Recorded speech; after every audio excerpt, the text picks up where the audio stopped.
snowstorm of the year. This time the snow is sticking to the ground. I was expected to get a couple of inches of snow. However, it's just a dusting after everything is said and done. But I did put up a new snow pole. Last year I had the snow pole up against the electric pole on my property, but I found that as the snow began to mound up around it from having the property cleared, it became more and more difficult to even get to it to read the total snowfall. So this year I created a new snow pole, which is just a PVC pipe that has been placed over a steel rod that's been pounded into the ground.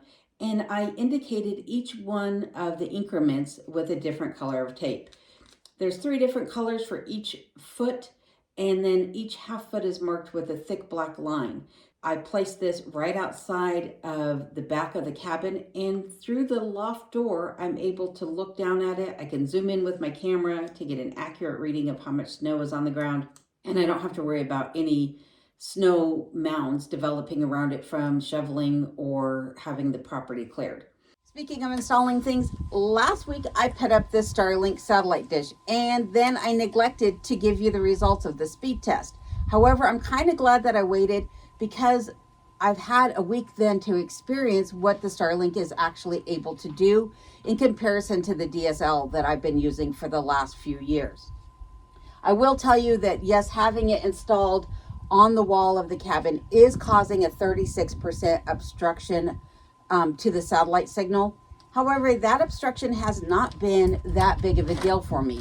For one thing is, it does cause a little bit of a lag every now and then if I'm trying to download or watch something online, but it only lasts for a couple seconds and then I'm right back up to speed.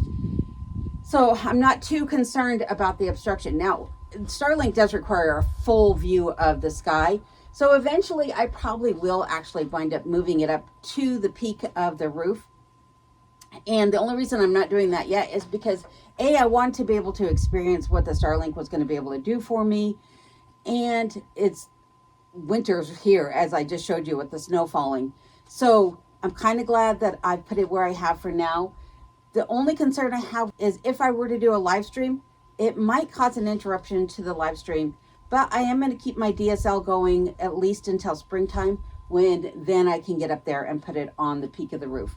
For now, this is where it's going to lie. As far as the speed tests go, if I'm using my phone to test the speed of the Starlink, it's phenomenal. However, if I'm using my desktop to test the speeds are ranging anywhere from about 45 to 50 megabits per second on a download, and on an upload anywhere from 5 to 7 times faster than I was experiencing on the DSL. And my last upload only took about 30 minutes. This is running about $90 a month. I would say this is well worth the money to get the better internet speeds. Then the other thing I installed was this searchlight on the side of the cabin just above the Starlink here, but I didn't really show what it's really able to do at night. So I'll give you a better view of that here this evening and let you see how well that light actually lights up the back of the property.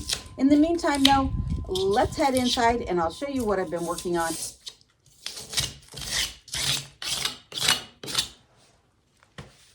The last time I was in here working in the bathroom, I was taping off these chinking lines. And to be honest with you, this has been the most nerve-wracking project I've done yet in the bathroom. All the other projects were time-consuming and maybe a little bit intimidating, but this one has me the most concerned. And that's because I'm going to be covering up these chinking lines. Traditionally, it is not uncommon to find spray foam, which is what this is here, used in restoration projects of old log cabins.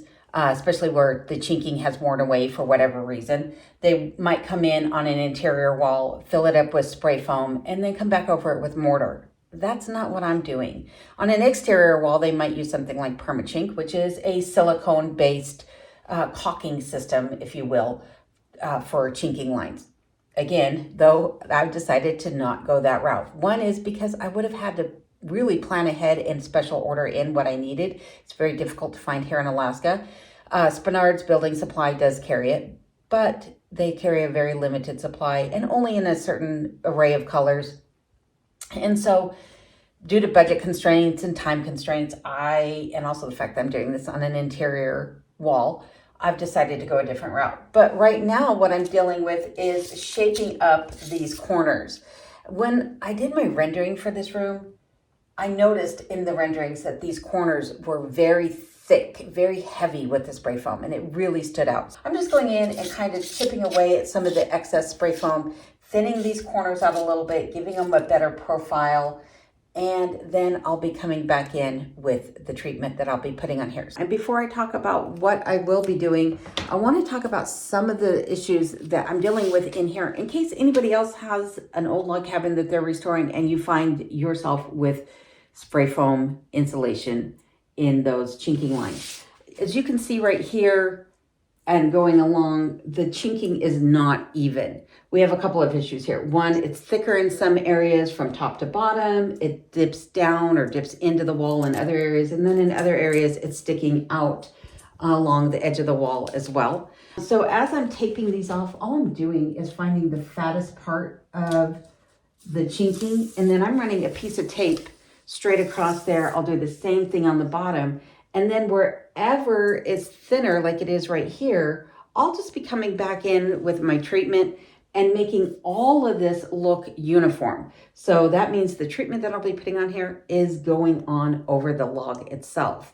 That's what chinking does anyhow, so I'm not worried about that one bit. But the next issue that I have is here also in the corners.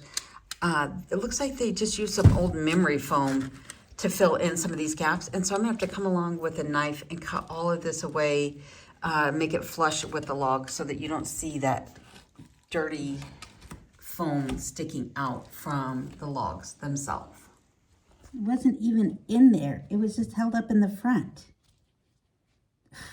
What a joke. See this?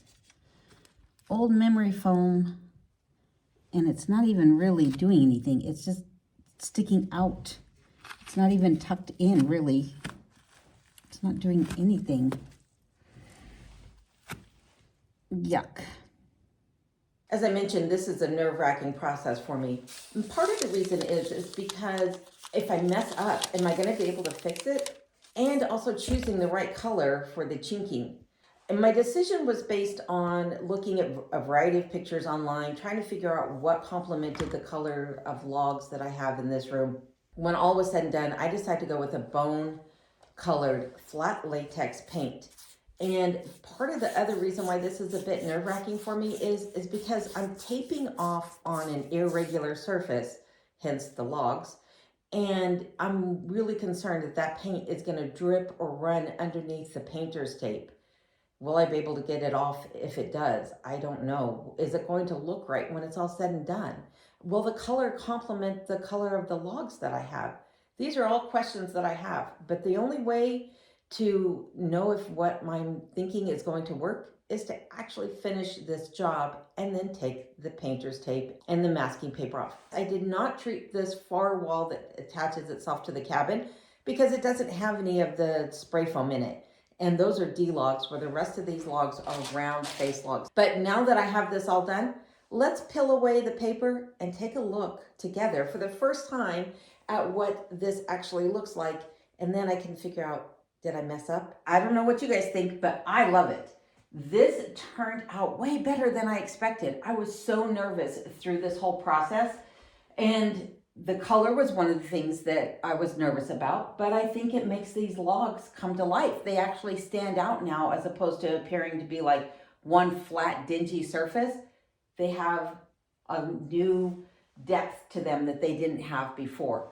The paint looks on camera to be like a bright white, but in reality, it's a very chalky looking finish because it's a flat paint. It's not cream, it's not white, it's not gray, it's more of a chalky color, or bone, like I said I went with. I am absolutely in love with it. And the things that I was nervous about too, not only the color and how it would look in the end, but the paint bleeding through or coming underneath the painter's tape didn't really happen a whole lot. And where it did, you can't tell it from a distance. The other thing is that most of these walls are going to be covered by furniture. So you're not going to see a whole lot of the wall exposed to begin with, but where you will, it now looks fresh. It looks clean in here. This room is coming together so nicely. I'm so pleased with how it's turning out. It's been a lot of work, and there's still a lot more to be done in here. One would probably think that, you know, now comes the easy stuff, but there are a couple big projects still to take place in here, and small ones too.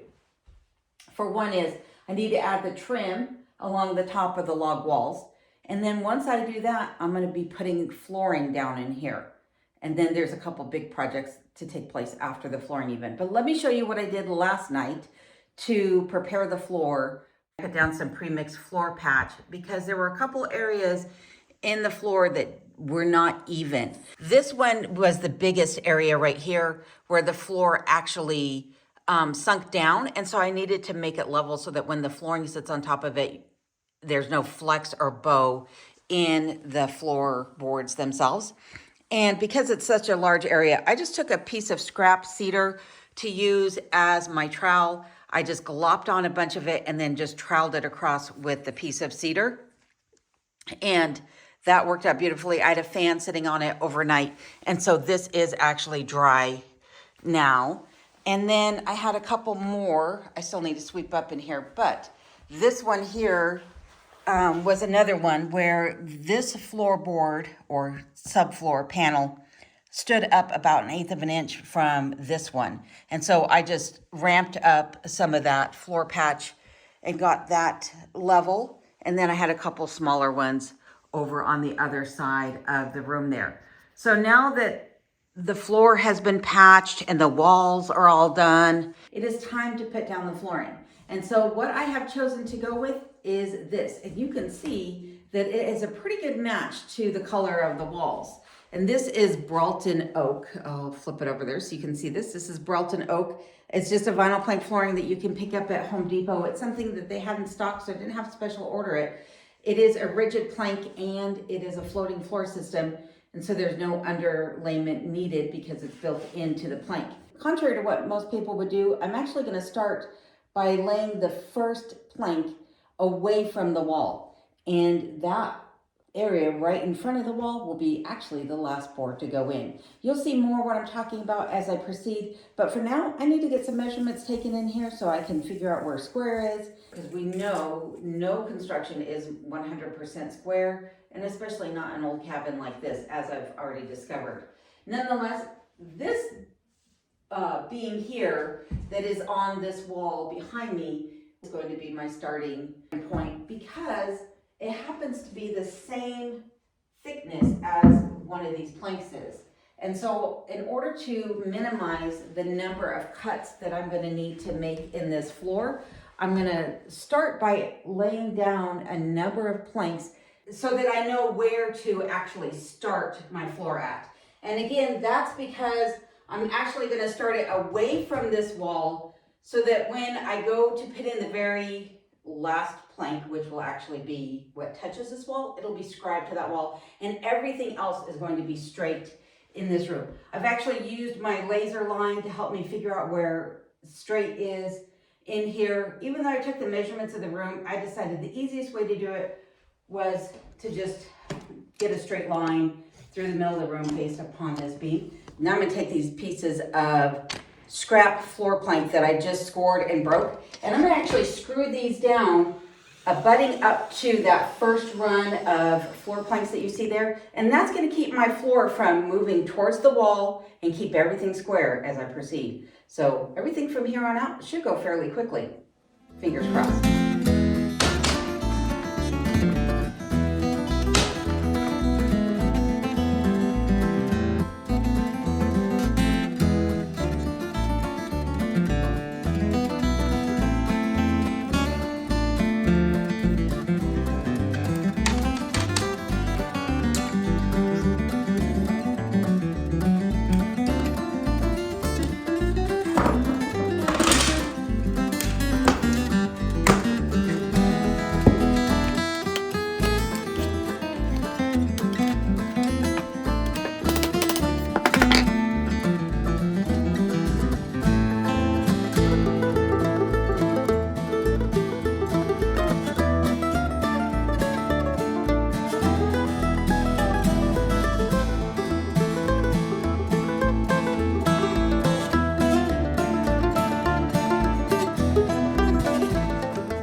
I actually found that using these shims are helping to raise the plank up so I don't have to hold it with my fingers every time.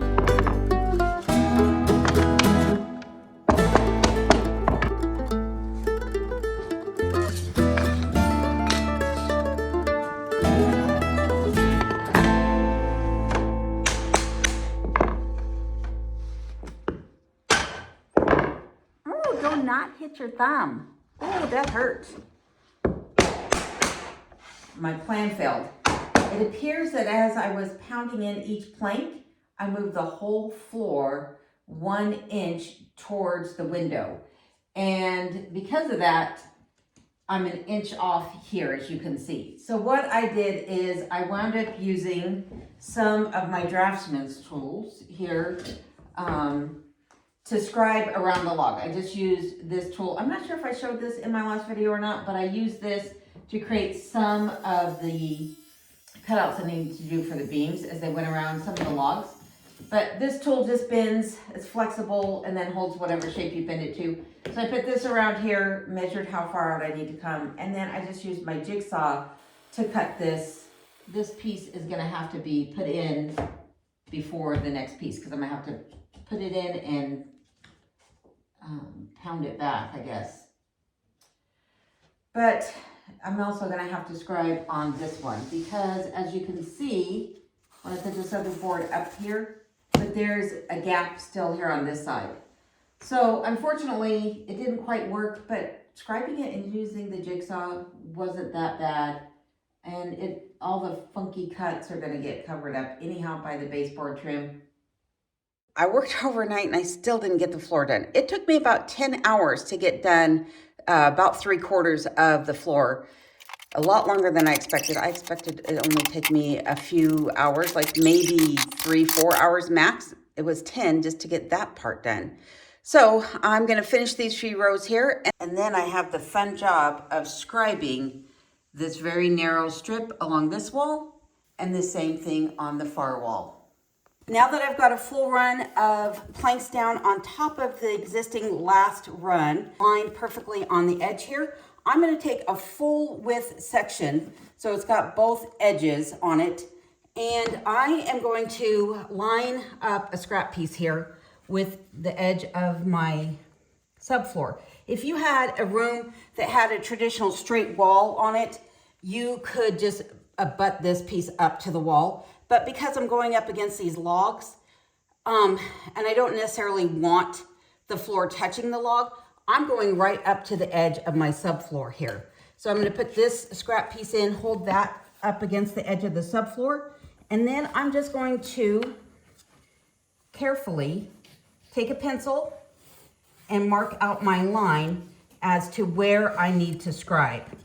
And by using this piece of scrap up against the edge of the subfloor, it means that I know exactly each time I make this mark that I am exactly where I need to be. It is a little tricky though to hold this with one hand and mark with the other. I'll continue to do this process all the way down the floor, scribing a pencil mark line as I go along. And using this scrap piece is going to help me ensure that I retain that 1/4 inch gap that is necessary for expansion and contraction, especially as I get in areas that are tight up against the wall, such as underneath the door. Once I have the entire length of the wall scribed on these floor planks, I'm just going to come back in with my handheld 4-inch circular saw and rip each one of these down to the appropriate size. It's very easy to do. It didn't take me much time at all. And then I'm just going to slide them into place.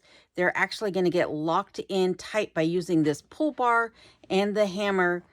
Once that's all done, then the floor is done. But before I show you the floor, let's go upstairs and I'll show you exactly how well that light works. I apologize that it's blurry, but it's dark in here.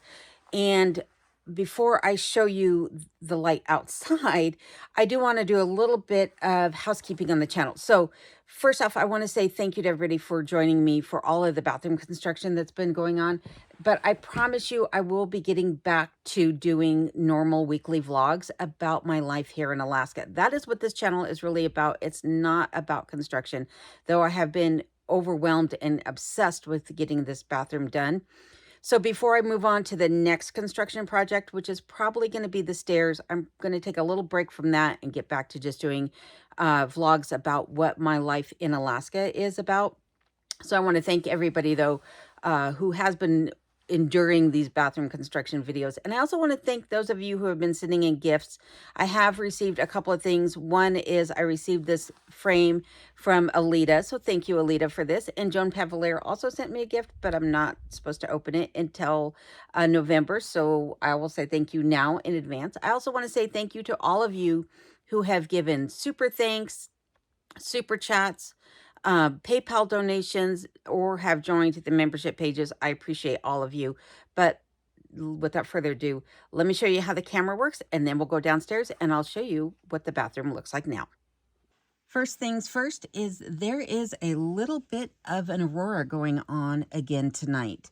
But let's go ahead and get this light turned on. And there you can see the stream of light coming down. And let's turn the tripod. Sorry, I've got the tripod or the camera set up on the tripod tonight. So there you can see how bright it is actually where it's shining. And with the use of this remote, I can scan the back property and see whatever's out there. And not only can I move it from left to right, but I can go down if I want to get a closer look at maybe the snow pole. Or I can even go up above if I wanted to shine it as something in the sky. I don't know why I would do that. But nonetheless, you can see that it is a really bright light out there. It does a great job of lighting up the entirety of the back of the property. And I am very happy with it. Those things that you see shining off in the bushes are actually some garden stakes I have put up or markers so that I know where the property fence line is going to run. Even though that's not the edge of my property, I'm going to have a drive lane around that eventually. The floors are finally done. And now comes the question, would I do this again? Considering I still have the whole rest of the cabin to put floors in. Honestly, I don't know that I would put vinyl plank flooring in the rest of the cabin.